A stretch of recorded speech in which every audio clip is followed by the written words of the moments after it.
Graça e paz, amada igreja. Nós vamos dar início ao nosso culto nesse dia. Eu quero pedir aos irmãos que abram suas Bíblias em Jonas capítulo 4.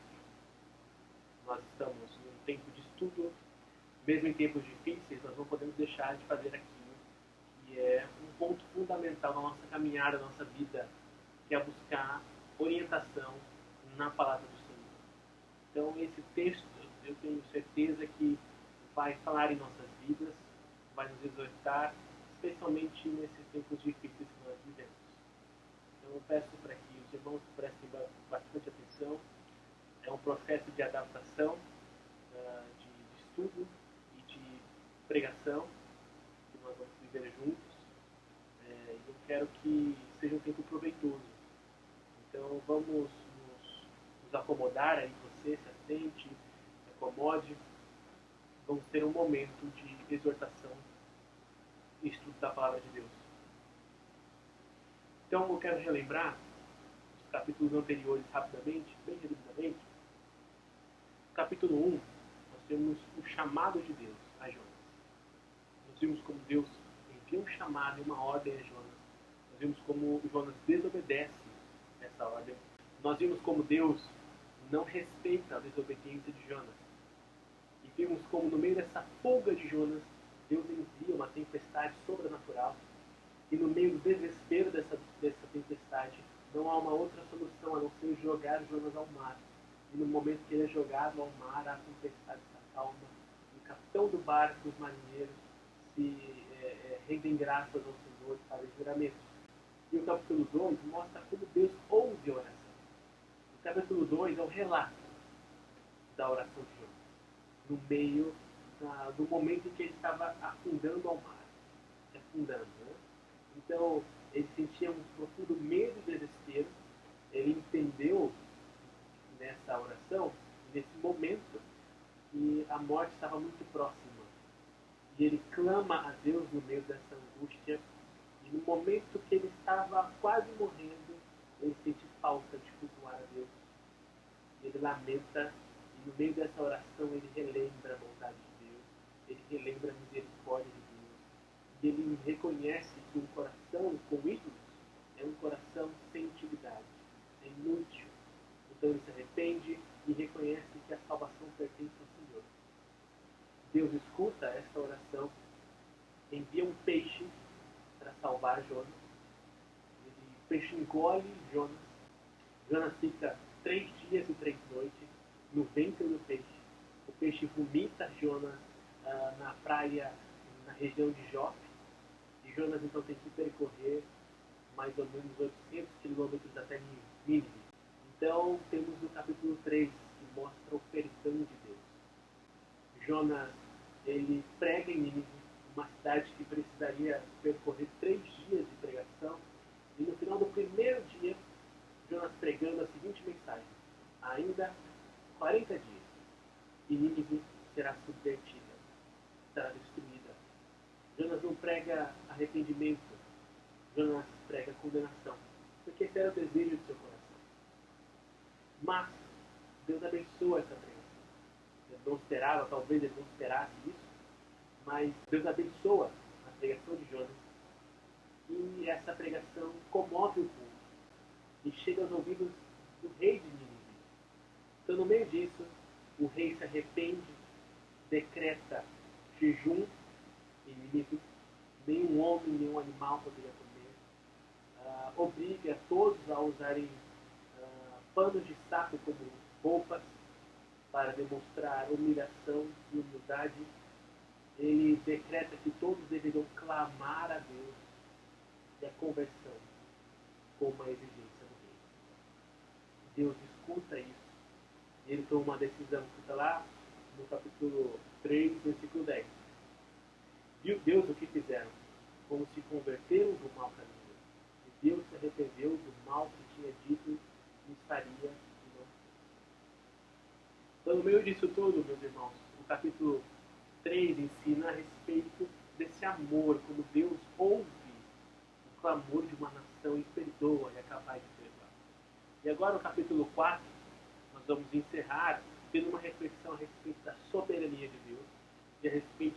amor de Deus. Esse amor para com os ímpios, capaz de salvar aqueles que não mereciam salvação, e amor até mesmo para crentes rebeldes, para crente que tem o seu coração amargurado. É sobre isso que nós vamos conversar.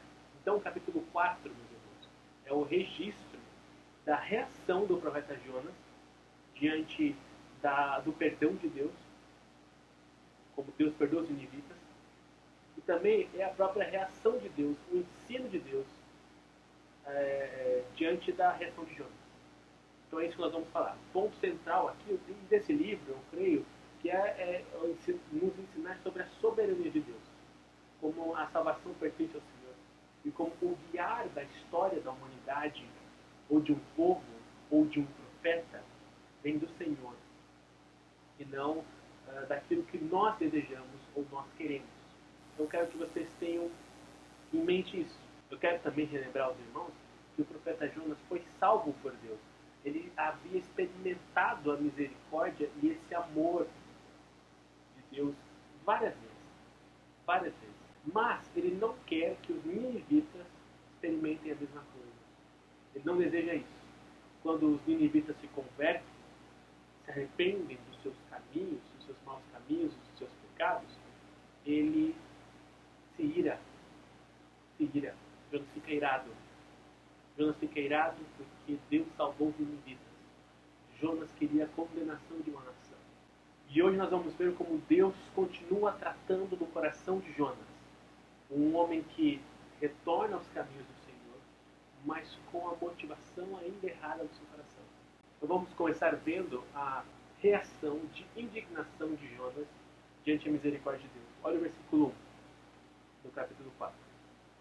Com isso, desgostou-se Jonas extremamente e ficou irado. Essa é a reação de Jonas ao ver Nínive salva depois de 40 dias. E ele mostra a causa da reação. E orou ao Senhor e disse: Ah, Senhor, não foi isso que eu disse, estando ainda na minha terra?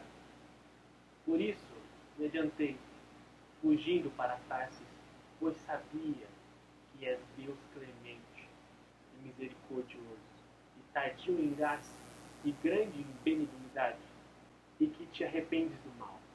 E no versículo 3 mostra essa teimosia de Jonas. Olha que interessante. Peço-te, pois, ó Senhor, tira a minha vida, porque melhor me é morrer do que viver. Essa é a reação de Jonas, meus irmãos, ao ver uma nação salva. Em outras palavras, ele estava dizendo: Senhor, eu não aceito, eu não concordo com o que foi feito. Eu não concordo com o perdão dessa nação, porque essa nação não merecia perdão. É um povo cruel, é um povo idólatra, é um povo perverso, é um povo que era conhecido por não fazer reféns, e sim matar a todos. Então Jonas achava essa ação misericordiosa de Deus injusta. E enquanto isso, enquanto Deus salvou essa nação, Nínive que não merecia, de acordo com Jonas, a própria nação de Jonas, Israel, estava espiritualmente adormecida. Isso aumentava a ira de Jonas. A nação de Israel sofria com a idolatria patrocinada pelo rei Jeroboão II. Então, o povo da aliança estava se esquecendo de Deus, enquanto Deus estava salvando uma nação politeísta, cruel e idólatra. No meio disso tudo, vem a ira de Jonas. Jonas se ira com essa atitude de Deus. E é por isso que no capítulo 3 ele não prega salvação. Ele prega condenação. Ele era um pregador que esperava que através da sua pregação ninguém acreditasse nele. Mas Deus utiliza essa indisposição, essa má vontade de Jonas, do profeta, e produz o que talvez é a maior conversão e o maior avivamento da história. O maior relato de avivamento da história. Uma cidade inteira se converte, como o texto vai mostrar no final, aproximadamente 120 mil pessoas. Do povo ao rei, a oração, a jejum e a conversão. Então Deus olha esse arrependimento e afasta a sua ira dos ninivitas. Mas Jonas entendia que aquele povo não merecia perdão. essa era a atitude de Jonas. Meus irmãos, o nosso coração não é muito diferente do coração de Jonas. Às vezes nós discordamos da vontade de Deus. Às vezes nós não desejamos a misericórdia de Deus para algumas pessoas. É assim mesmo. Quantas vezes nós dizemos na nossa caminhada: por que Deus fez isso comigo? Será que Deus se esqueceu de mim? Por que Deus permitiu que isso acontecesse na minha vida? Jonas considerou o ato de Deus um erro. Ele declara isso. Ele mostra isso. Ele ora ao Senhor uma oração dizendo que isso estava errado. Ele diz: eu sabia que isso ia acontecer. Ele diz ainda: eu sabia porque eu conheço a Deus. Eu sei quem é Deus. Eu sei que Ele é clemente. Eu sei que Ele é misericordioso. Eu sei que Ele é tardio em irar-se. Eu sei que Ele é grande em benignidade. E Ele se arrepende do mal. Nisso, ao dizer essas palavras, Jonas mostra como a sua teoria, o seu conhecimento de Deus era profundo. Jonas está citando Êxodo 34:6. Quando Moisés ele pede para ver a face de Deus, e Deus responde que nenhum homem era capaz, ou poderia ver a face e viver, a face de Deus e viver, mas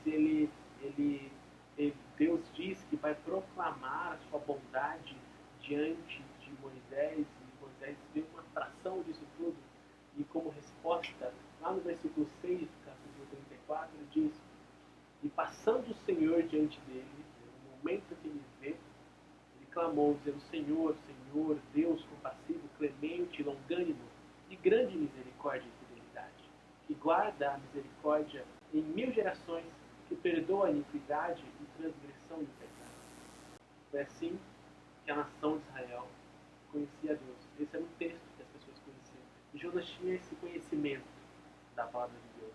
Jonas ele tinha esse conhecimento, mas esse conhecimento que Paulo, lá em 1 Coríntios, capítulo 8, diz que é necessário algo a mais do que o conhecimento. O amor.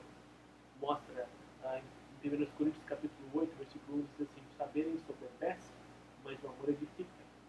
É necessário não somente o conhecimento a respeito de quem é Deus, mas a transformação do coração que produz o amor. Por isso que eu disse: eu sabia, Deus, que você faria isso. Eu conheço você. Eu sei do que você é capaz. Então, como consequência dessa conclusão, Jonas diz: é melhor o Senhor me matar. Versículo 3: peço-te, pois, ó Senhor, tira minha vida, porque melhor me é morrer do que viver. Então Deus questiona essa decisão de Jonas. Então disse o Senhor: é razoável essa tua ira? Em outras palavras, você está certo em estar com raiva disso que eu fiz? Você tem direito de ficar zangado comigo? É como um pai falando com uma criança. Então, qual é a forma que Jonas enxergava tudo isso? Né? Dessa forma tão negativa? Então, a reação de Jonas diante dessa pergunta: será que você está correto em reagir dessa forma? Então, versículo 5. Então Jonas saiu da cidade e assentou-se ao oriente da mesma, e ali fez uma enramada. Enramada é uma cabana de galhos.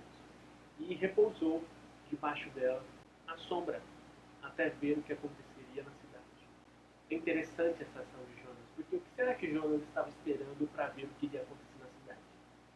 Ele já soube que o Senhor tinha perdoado a cidade. Mas, ao fazer isso, ele está dizendo: quem sabe Deus não muda de ideia? Quem sabe Deus não é capaz de mudar de ideia e destruir essa nação e eu vou ver essa destruição de camarote. Jonas fica num local, olhando para a cidade e esperando para ver o que ia acontecer. Então, tem mais uma lição de Deus para Jonas. Então, fez o Senhor Deus nascer uma planta que subiu por cima de Jonas para que fizesse sombra sobre a sua cabeça, a fim de o livrar do seu desconforto. Jonas, pois, se alegrou em extremo por causa da planta. Aqui é interessante, meus irmãos, que é o único momento em todos os capítulos que nós podemos encontrar Jonas alegre. O único momento. Deus chama Jonas e não mostra alegria nisso. A conversão dos marinheiros não há alegria de Jonas em nenhum momento. Quando Deus salva a sua vida, há gratidão, mas não há alegria. Quando Deus abençoa a sua pregação e as pessoas se convertem, não há alegria no pregador. Quando Deus salva uma nação, não há alegria no coração de Jonas. Nada disso alegrou Jonas. Apenas a sombra de uma planta alegrou Jonas. Meus irmãos, nós somos assim muitas vezes. Nós nos alegramos quando nós somos imediatamente beneficiados. Isso que o texto está nos mostrando. Nossa alegria não está nas coisas futuras, não está nas bênçãos espirituais, nas bênçãos futuras. Nossa alegria sempre está nas coisas imediatas. É na sombra que nos cobre, é na água que nos refresca, é no alimento que nos supre. Olha que interessante isso. Esse era o coração de Jonas. Essa era a forma de Jonas enxergar a realidade que o cercava. A necessidade de atendimento imediato. E a necessidade de cumprir-se a sua vontade e não a vontade de Deus. Eu quero que você pense nisso, porque essa é a reflexão desse momento para nós. Então, Deus continua ensinando Jonas. Versículo 7. Mas Deus, no dia seguinte, ao subir da alva, enviou um verme, o qual feriu a planta e esta se secou. 8. Em nascendo o sol, Deus mandou um vento almoço oriental, o qual bateu na cabeça de Jonas de maneira que desfalecia, pelo que pediu para si a morte, dizendo: melhor é morrer do que viver. Olha que interessante, meus irmãos. Olha a ação de Deus nesse momento. Deus envia a planta para fazer sombra para Jonas e ele se alegra com isso. Então Deus envia um verme para comer essa planta e Deus envia um vento calmoso para dissipar as nuvens do céu. Então Deus envia o sol para bater na cabeça de Jonas e a alegria de Jonas foi embora. E o desejo de morrer volta. Olha a ação de Deus, meus irmãos, que interessante. Deus envia uma planta para fazer sombra para Jonas. Deus envia um verme para comer essa planta. Deus envia um vento calmoso para dissipar as nuvens, para que tenha sol, esse sol incomode Jonas, para que através de tudo isso a alegria de Jonas vá embora e o desejo de morrer volte. Como nós enxergamos a vida, meus irmãos. Às vezes é assim, nós enxergamos as dificuldades na nossa vida, é o nosso desejo de desistir, muitas vezes. O desejo de morrer. Tem uma banda de punk que diz que a letra, o refrão, diz que será que beber até morrer é a solução? Quando nós, depende da forma que nós enxergamos a existência que nos cerca, guia as nossas decisões.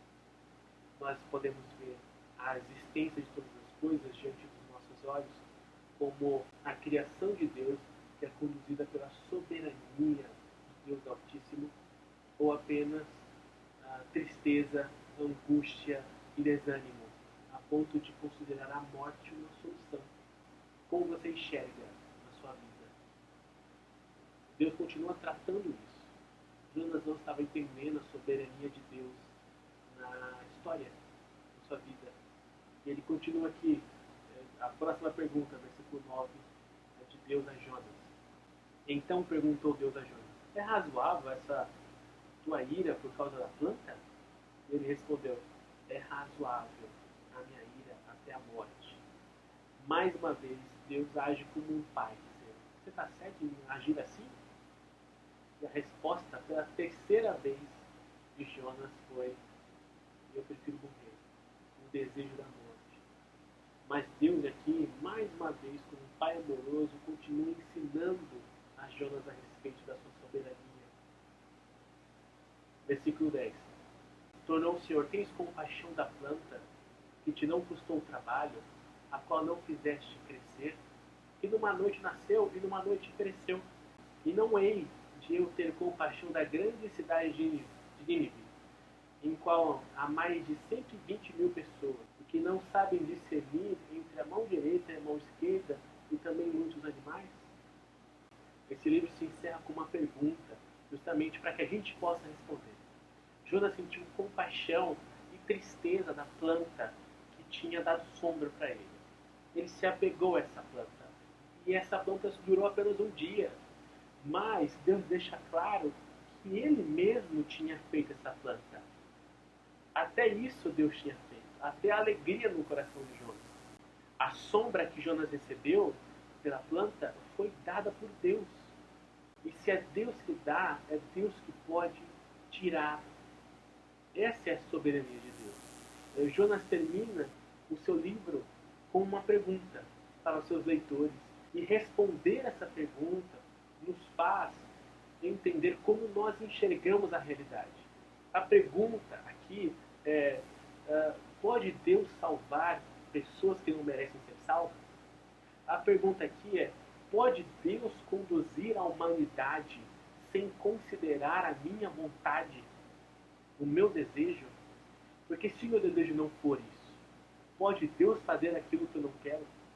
Nós conseguiremos verdadeiramente responder essa pergunta quando nós mudarmos a nossa forma de enxergar a vida que nos cerca.